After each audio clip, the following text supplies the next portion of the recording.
I'm speaking from Kathmandu, and our first surprise is the water, because it says it comes from Mount Everest, so it's quite special for us to be drinking this water. So far the city has been quite welcoming, except for a few mosquitoes right now, but it's quite nice. There are many similarities with India. We've noticed there were not many tuk-tuks around, but there are many rickshaws, so bicycle powered rather than engine powered. Plenty of scooters roaming the city.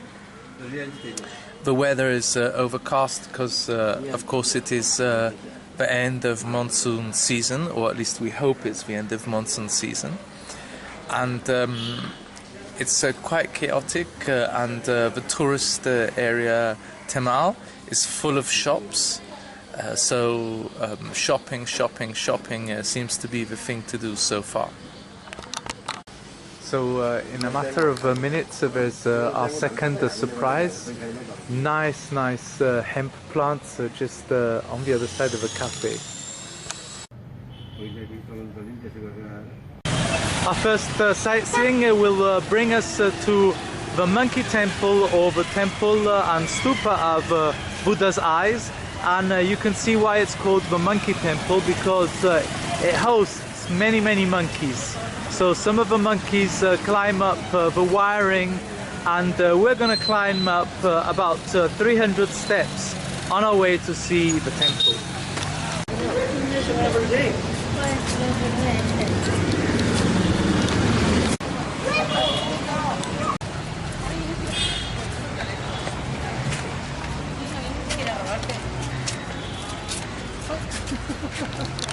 Discovered that the staircase leading to the temple was built by a king in the 17th century. His name was Pratap Mala. Tourist attractions here include the monkeys, obviously, but also henna tattoos for hands and feet of women, Tibetan bells for meditation. This is the first view of Kathmandu we are getting from a height, and we can appreciate how large, colourful and ultimately chaotic the city is. The horse, the elephant, the peacock, other animals flanking the stairway are Buddha's sacred vehicles. The animals he used to move from one place to another.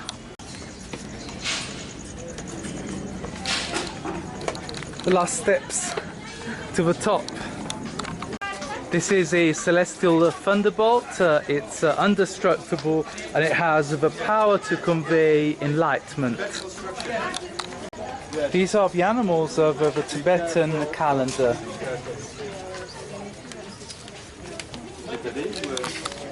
Here Buddha appears locked and encased as if he were the most precious treasure in the universe. I can't help but feel a little bit humbled by this massive stupa at the top of a hill. All around us, the city spreads in a massive, gigantic sprawl.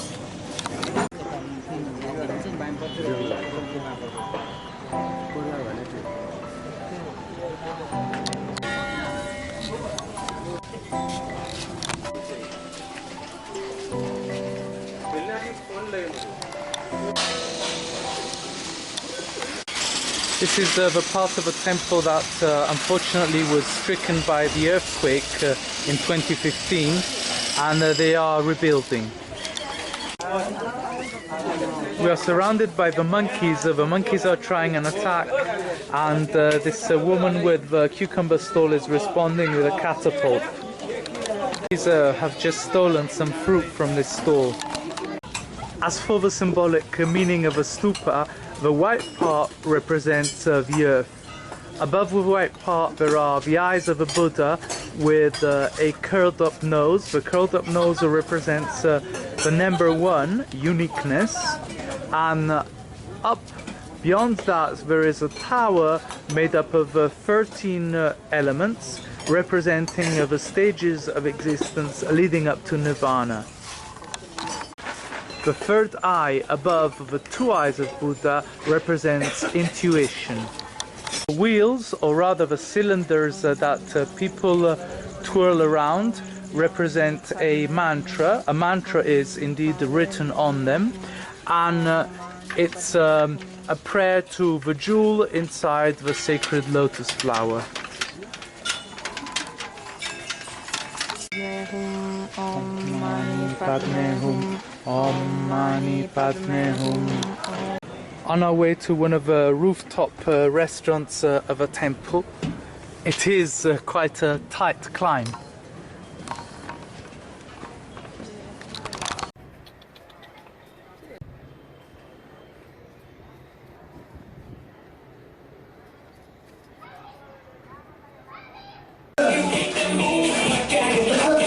Here we have a place to do training, calisthenics style, lots of pull-ups.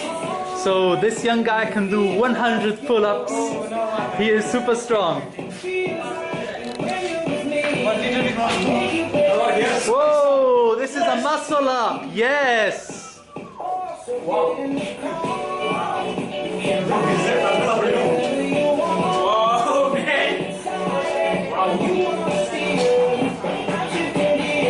Super.